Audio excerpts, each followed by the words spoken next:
नमस्कार दोस्तों, एक बार फिर से स्वागत है आप सभी लोगों का एनसीआर कोचिंग क्लासेस।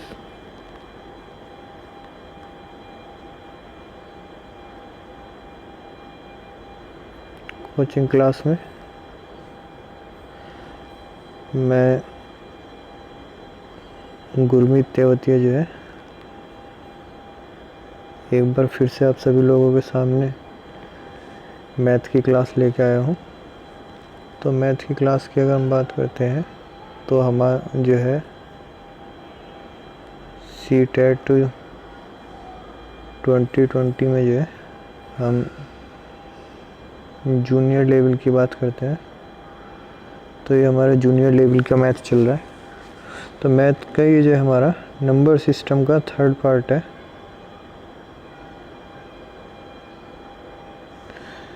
तो नंबर सिस्टम की हमारी क्लास है।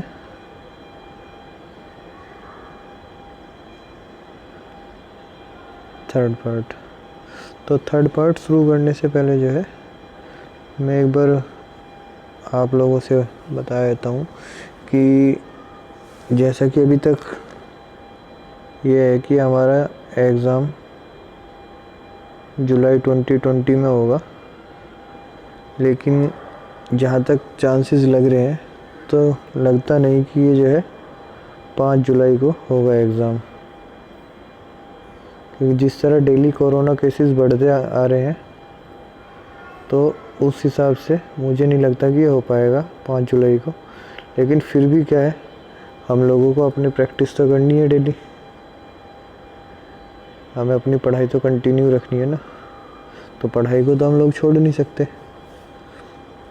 एग्ज़ाम जब भी होगा उसका नोटिफिकेशन आप सभी लोगों का आ जाएगा और नोटिफिकेशन की अपडेट भी मैं डाल दूंगा अगर एग्ज़ाम पोस्टपोन्ड होता है तो।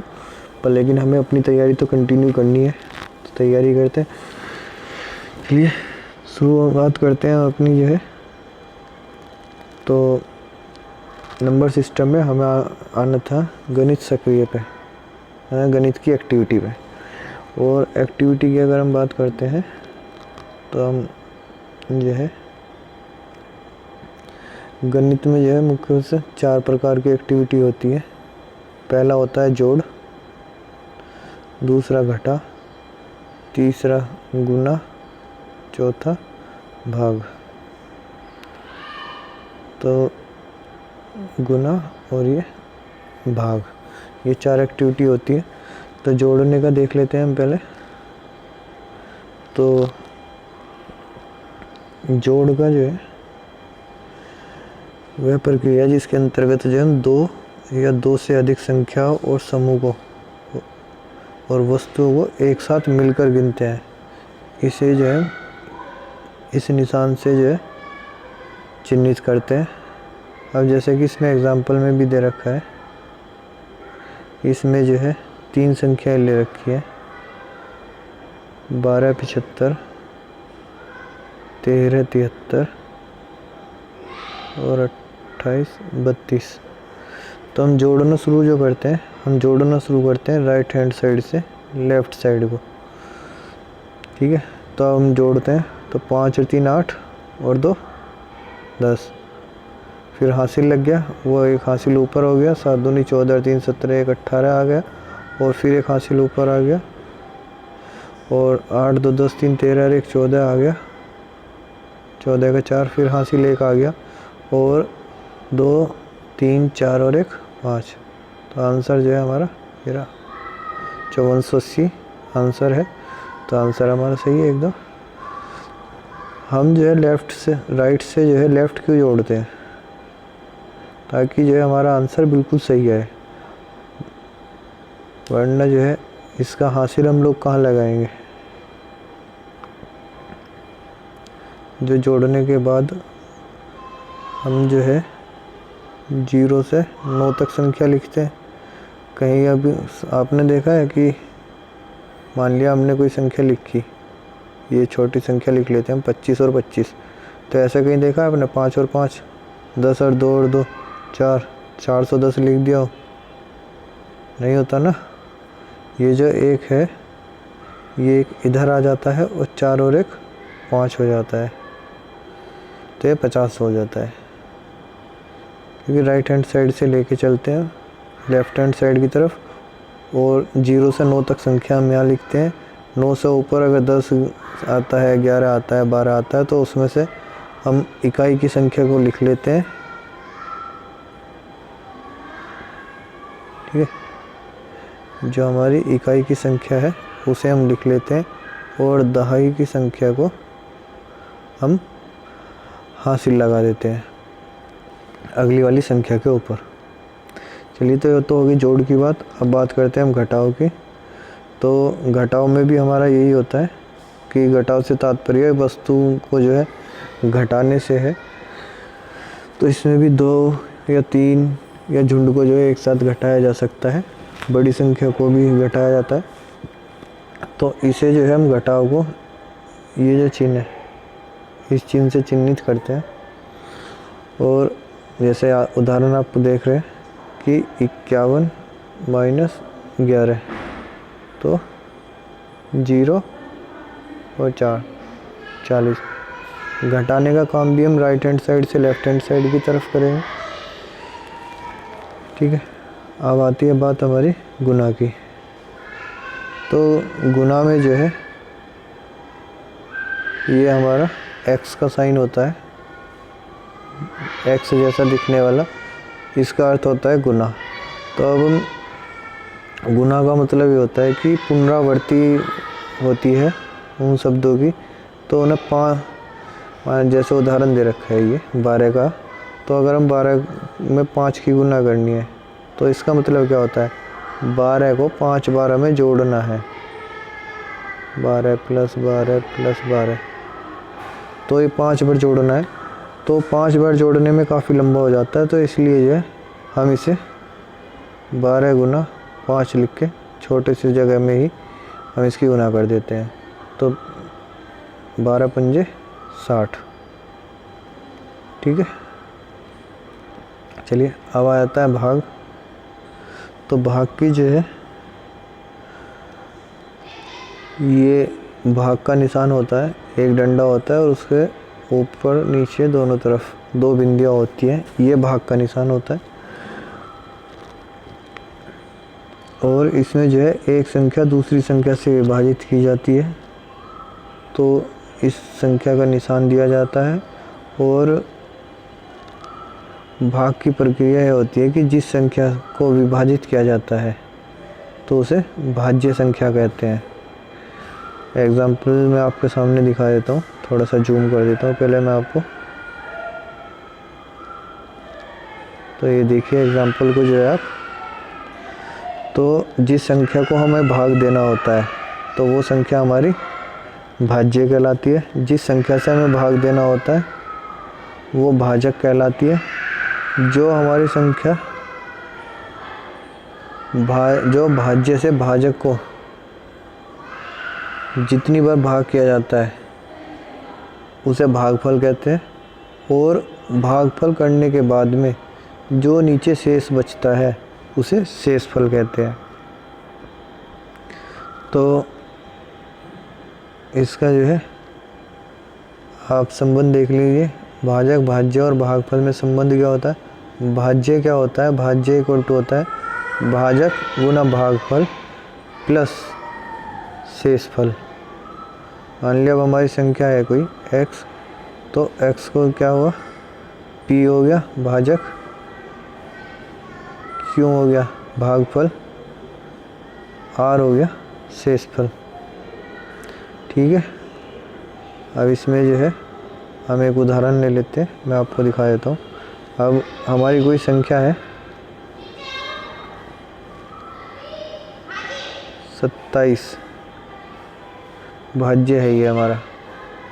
ठीक है, तो 27 जो है हमारा भाज्य हो गया, और 5 हमारा जो है भाजक हो गया। 5 से हम जो है भाग करेंगे तो 5 पंजे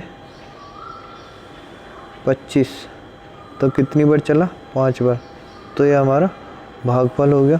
और 27 में से 25 जाके क्या बचेगा, 2, तो ये हमारा शेषफल हो जाएगा। चलिए नेक्स्ट आते हैं। तो इसके बाद आते हैं हम इसमें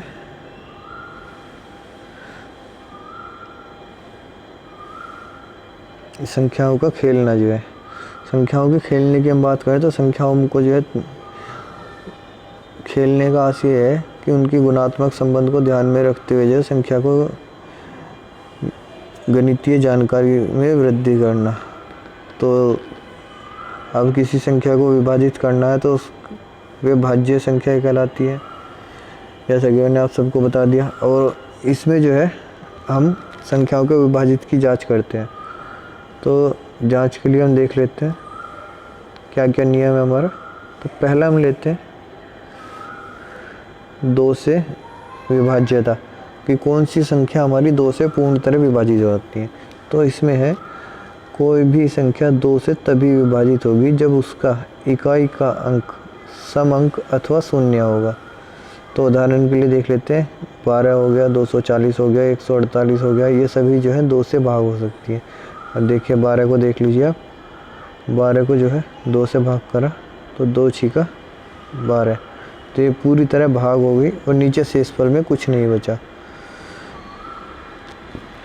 ठीक है, तो इसके बाद जो है हम आते हैं 3 के विभाज्य पे। तो 3 के विभाज्य की हम बात करते हैं। 3 के विभाज्य में क्या होता है, 3 का तभी विभाजित होगा जब उस संख्या का योग जो है 3 से विभाजित होगा।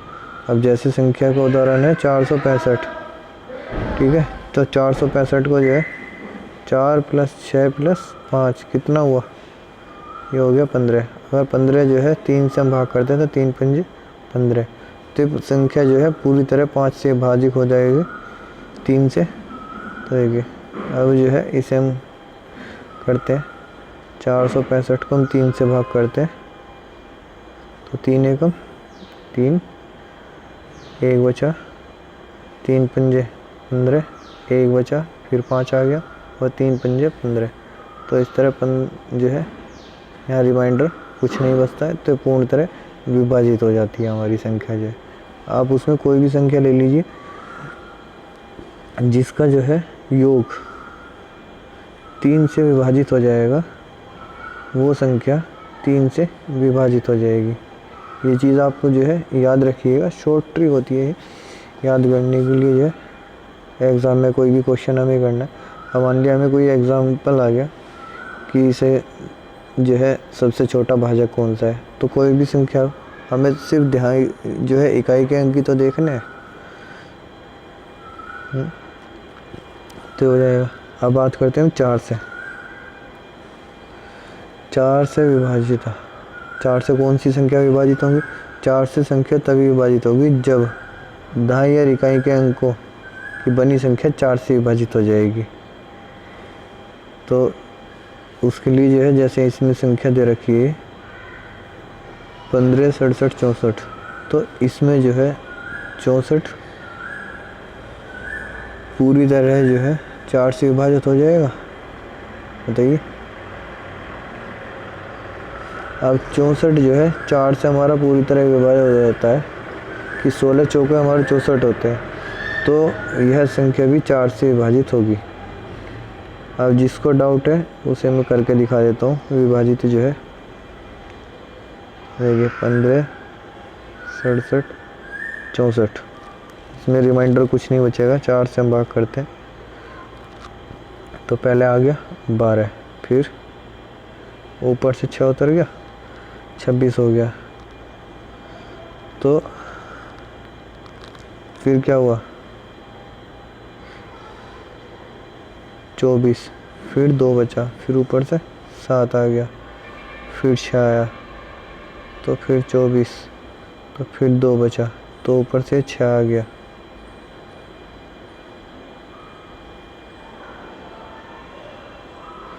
यहाँ पे 3 बचा, सॉरी, तो ये 36 हो गया। अब 36 को करते हैं तो 9 चौक 36, ये डिवाइड हो गया, 0 बचा, ऊपर से 4 आ गया, तो 4 एकम 4, तो पूरी तरह डिवाइड हो जाएगा। ये पूरा जो है रिमाइंडर 0 आएगा। तो ये संख्या जो है देख लीजिए 4 से पूरी तरह डिवाइड हो चुकी है। चलिए अब आते हैं 5 की बात। तो 5 से जो विभाजित संख्या है उनकी हम देख लेते हैं। 5 से तभी विभाजित होगी जब उसका इकाई का अंक 5 और 0 होगा, तो ही संख्या 5 से डिवाइड होगी। इसमें आप उदाहरण भी देख सकते हैं, 270 है, 765 है, ये तभी डिवाइड होगी जब जो है सिर्फ एक दो ही कंडीशन है इसमें कि या तो 0 होगा या फिर 5 होगा, तो ही 5 से डिवाइड होगी, वरना कोई संख्या जो है 5 से डिवाइड नहीं होगी। अगर इसमें 4 होगा, 1 2 3 4 और या 6 7 8 9 होगा, तो इसमें डिवाइड नहीं होगी किसी भी कीमत पर। ये 6 से देखते हैं, तो 6 से जो है 6 से संख्या विभाजित उनका देखते हैं। 6 से कोई संख्या तभी विभाजित होगी जब वो 2 से और 3 से विभाजित होगी, तो वह संख्या 6 से विभाजित होगी। अब जैसे इसमें ये 36912, तो 1 और 2 जो है ये 2 से भी विभाजित हो जाएगा और 3 से भी, तो इसलिए जो है ये 6 से विभाजित हो जाएगा।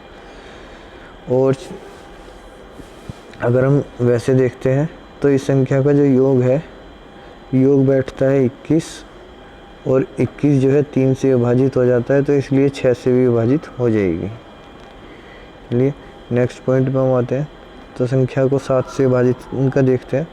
तो 7 से विभाज्य जो है हमारा, 7 से सभी संख्याएं तभी विभाजित होंगी जब उनकी संख्या के अंतिम अंक को दुगुना करके, ठीक है, और शेष अंक से बनी संख्या में से घटाया जाए और इससे प्राप्त शेषफल 7 हो,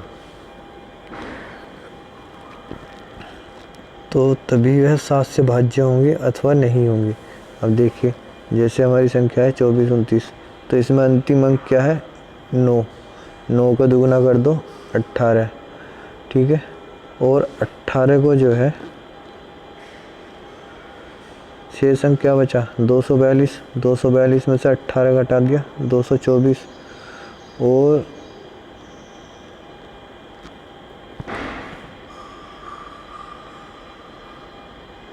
दो 224 बचा। इसी तरह पुनः दोहराने पे जो है 2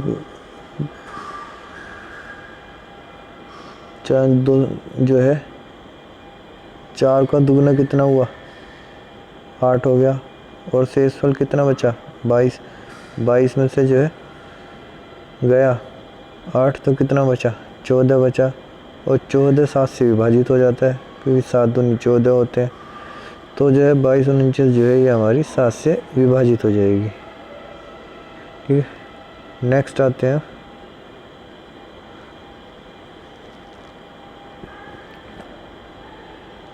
8 से विभाजित। तो हम बढ़ते हैं 8 से जो विभाजित है कौन कौन हो जाएंगी संख्या। तो 8 से विभाजित संख्याओं की जो है 8 से संख्या तभी विभाजित होगी जब उसका सैकड़ा, दहाई और इकाई के अंकों की बनी संख्या 8 से विभाजित हो। तो जैसे एग्जांपल है 192, 192 को 8 से विभाजित किया जाता है तो उसका सैकड़े, दहाई व इकाई के अंक से बनी संख्या 192 से विभाजित हो जाती है।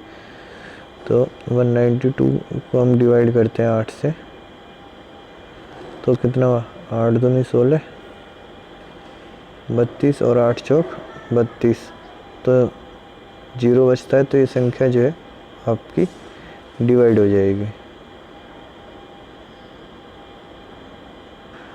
ठीक है, नेक्स्ट आता है हमारा जो है 9 का। 9 की हम बात करते हैं। 9 जो है 9 से किसे भाग किया जाता है। कोई भी संख्या 9 से तभी विभाजित होगी जब उसके अंकों का योग 9 से विभाजित होगा।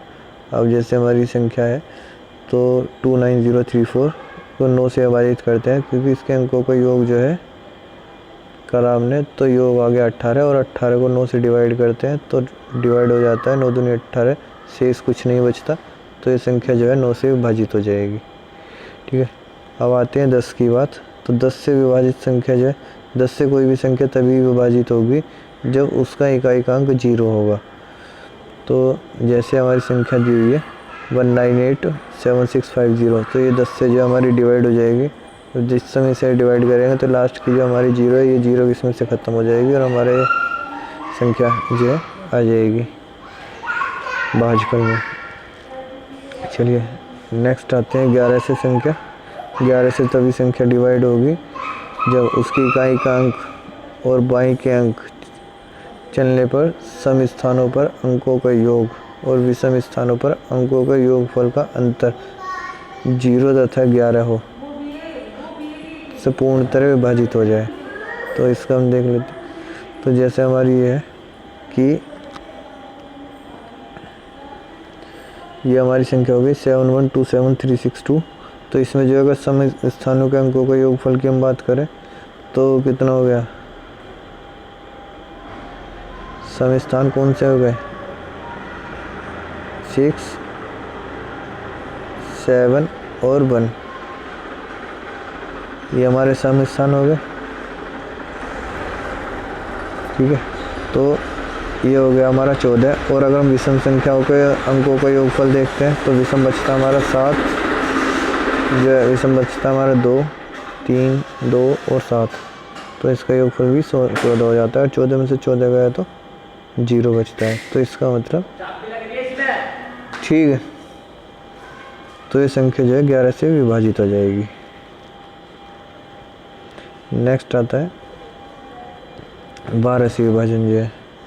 तो 12 से कोई संख्या जो है तब विभाजित होगी जब वह 3 से और 4 से दोनों से अलग अलग विभाजित हो जाती है। तो जैसे हमारी संख्या है 61788। ठीक है, 61788 संख्या है, तो ये 3 से और 4 से दोनों से विभाजित हो जाती है। तो ये संख्या 12 से विभाजित हो जाएगी। अब बात करते हैं नेक्स्ट जो है 25 से। तो 25 से जो है विभाजन की देखते हैं। तो कोई भी संख्या 25 से तभी विभाजित होगी जब उसके अंतिम 2 अंकों की बनी संख्या 25 से विभाजित होगी। ठीक है, तो जैसे हमारी ये संख्या है तो इसमें जो लास्ट के जो 2 पद है हमारे,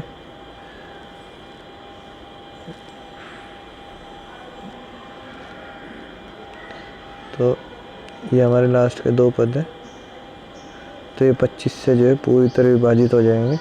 तो ये संख्या जो है 25 से पूर्ण तरह विभाज्य होगी। ठीक है, चलिए अब नेक्स्ट जो है उदाहरण देख लेते हैं।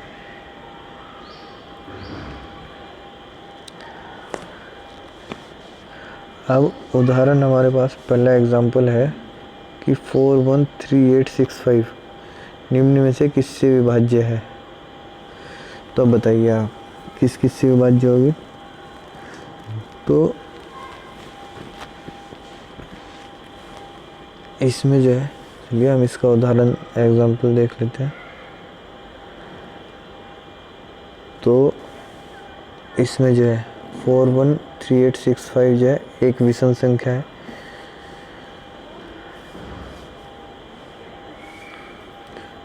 और विषम संख्या है तो इसका अंतिम अंक जो है 5 है। तो यह है जो है 2 और 4 दोनों से विभाजित नहीं हो सकती। ठीक है, तो ये 3 से और 5 से विभाजित होगी। तो चलिए अब देख लेते हैं।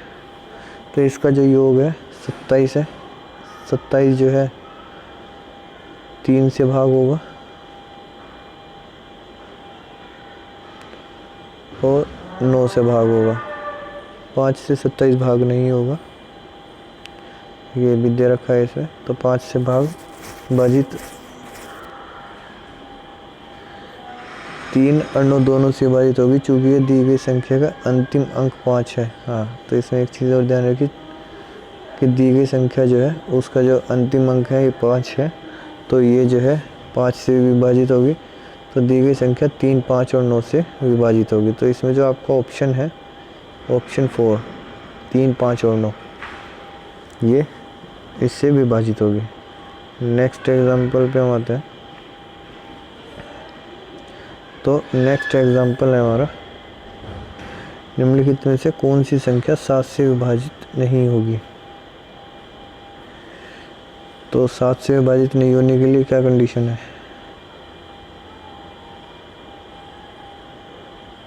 तो जो संख्या है हमारी बी, तो संख्या 62262 7 से विभाज्य नहीं होगी।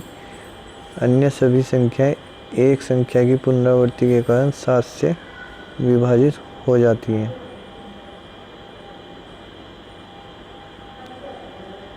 ठीक है, अब नेक्स्ट एग्जांपल पे आते हैं। तो ये एग्जांपल हमारा खत्म है। नेक्स्ट शुरू होता है हमारा रोमन नंबर। तो रोमन नंबर के जो हम बात करते हैं,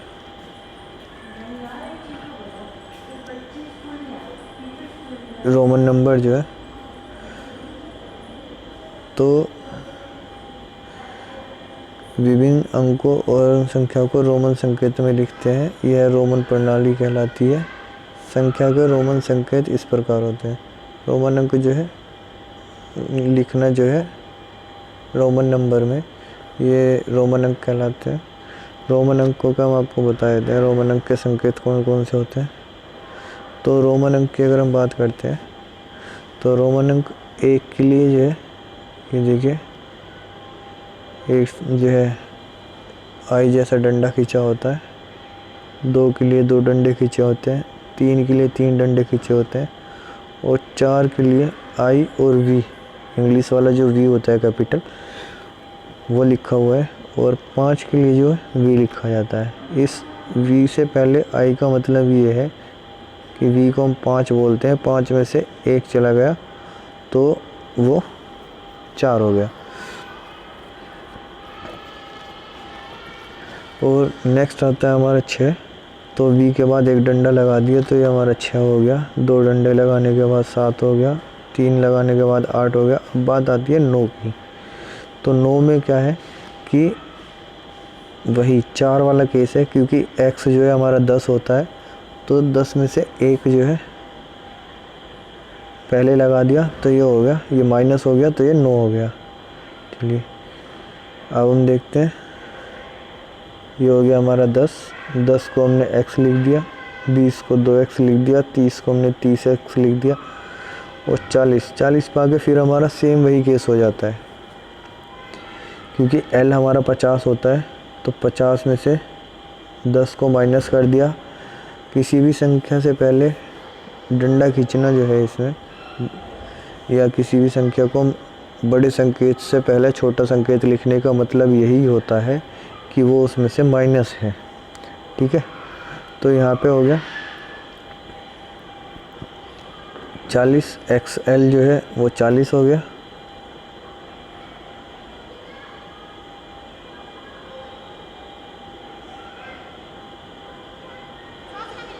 तो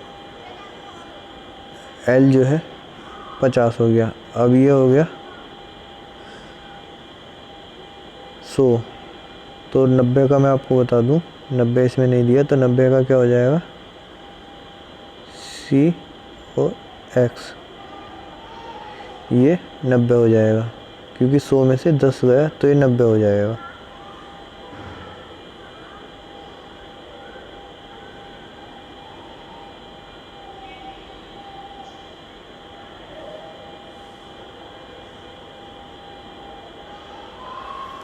अब बात आती है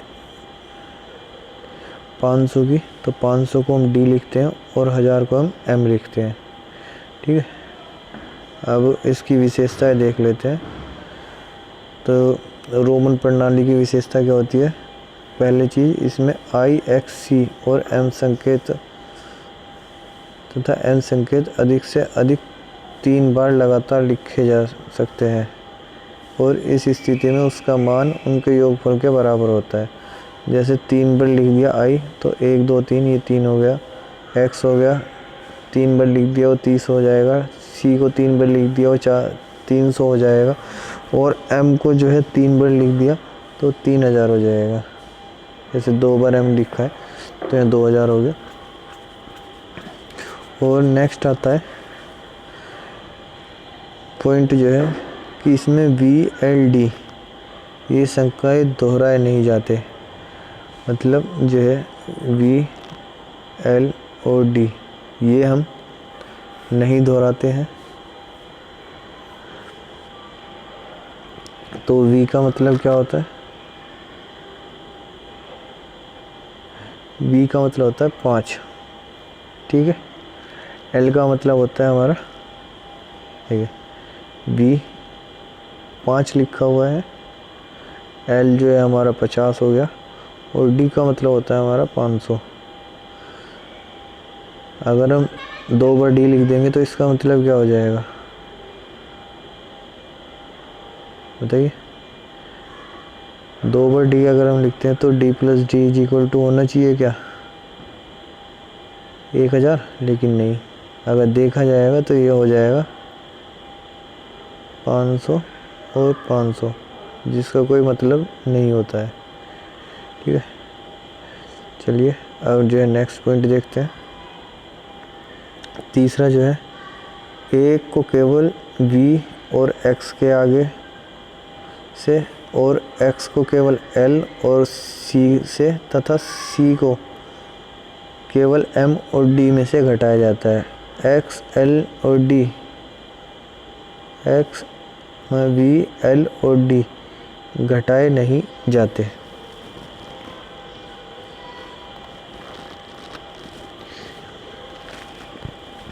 समझ रहे हैं ना आप। अगर हम चलिए चार्ट में मैं आपको दिखाता हूँ। ये देखिए आप, जैसे हमारे 4 लिखा हुआ है तो ये v से पहले 1 लिखा हुआ है i, तो इसका मतलब क्या हुआ कि हमने 5 में से 1 घटा दिया तो ये 4 हो गया। और इसी तरह जो है x और l हो गया, तो l का मतलब 50 होता है, उसमें से 10 हमने घटा दिया तो ये 40 हो गया। और c में से जो है हमने x लगा दिया तो ये 10 घटेगा, ये 90 हो गया। कहीं भी जो है किसी भी संख्या में आप देख लीजिए l को c को और v को नहीं घटाया जाता है किसी भी कीमत पर। चलिए नेक्स्ट आते हैं। कोई भी छोटा संकेत किसी बड़े संकेत के बाईं ओर हो तो उस संकेत को से छोटे संकेत का मान को घटाकर संख्या प्राप्त की जाती है। देख लीजिए, अब जैसे हमारी संख्या लिखी है c और x, अब राइट हैंड पे c हो गया और लेफ्ट हैंड पे x, तो जो भी छोटी संख्या लेफ्ट हैंड पे लिखी होगी उसका मतलब ये है कि बड़ी संख्या में से उसे घटा दिया जाएगा। तो ये देख लीजिए आप, x और c, तो c का मान कितना है 100 और x का मान 10, तो ये हो गया आपका 90। अब ये d और c, तो d का मान 500 हो गया और c का मान 100 हो गया, तो ये आपका 400 हो गया। ठीक है, नेक्स्ट पॉइंट आपका होता है यदि किसी छोटे संकेत को बड़े संकेत के दाईं ओर, तो बड़े संकेत में छोटे संकेत के मान को जोड़कर संख्या प्राप्त की जाती है। अब ये देखिए x के बाद 2 बार i लिखा हुआ है, तो x 1 और 1 मतलब 10 और 1 और 1, तो ये संख्या हो गई हमारी 12। अब ये md लिखा हुआ है, तो m का मतलब हो गया 1000, d का मतलब 500, तो 1000 और 500 मिलाकर हो गया 1500, तो हमारी संख्या का मान हो गया 500 1500। ठीक है, नेक्स्ट जो है, अब जो है किसी भी संकेत के ऊपर जो है अगर हम बार लगा देते हैं, इस तरह लगा देते हैं, तो इसका मतलब होता है कि उस संख्या को जो है 1000 गुना बढ़ा दिया गया है।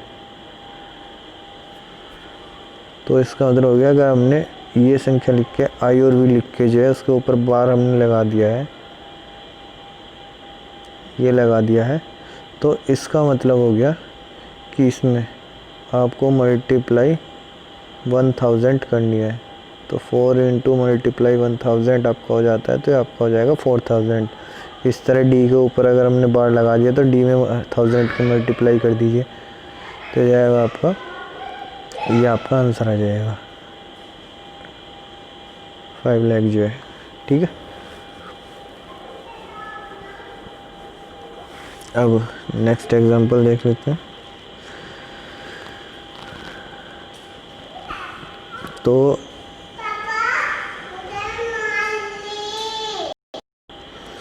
तो एग्जांपल जो है, एग्जांपल में आपको ये दिख रहे होंगे, 90, 60, 69 और 98 इनको हमें रोमन नंबर में लिखना है। तो 90 को क्या लिखते हैं, 100 माइनस 10 XC। 90 हो गया 6 L प्लस एक्स जो है एल एक्स जो है 60 हो गया हमारा, और हमें 69 लिखना है। तो हमें क्या लिखना है, 50 प्लस 10 प्लस 9, तो मतलब एल एक्स और आई एक्स, ये 69 हो गया। और फिर आता है बात हमारा पापा 98 की। तो 98 होता है हमारा 100 माइनस 2, तो 100 माइनस 10 प्लस 8, हम इसे इस तरह लिखते हैं। तो ये हो गया एक्स सी 7, तो ये हमारा 98 हो गया।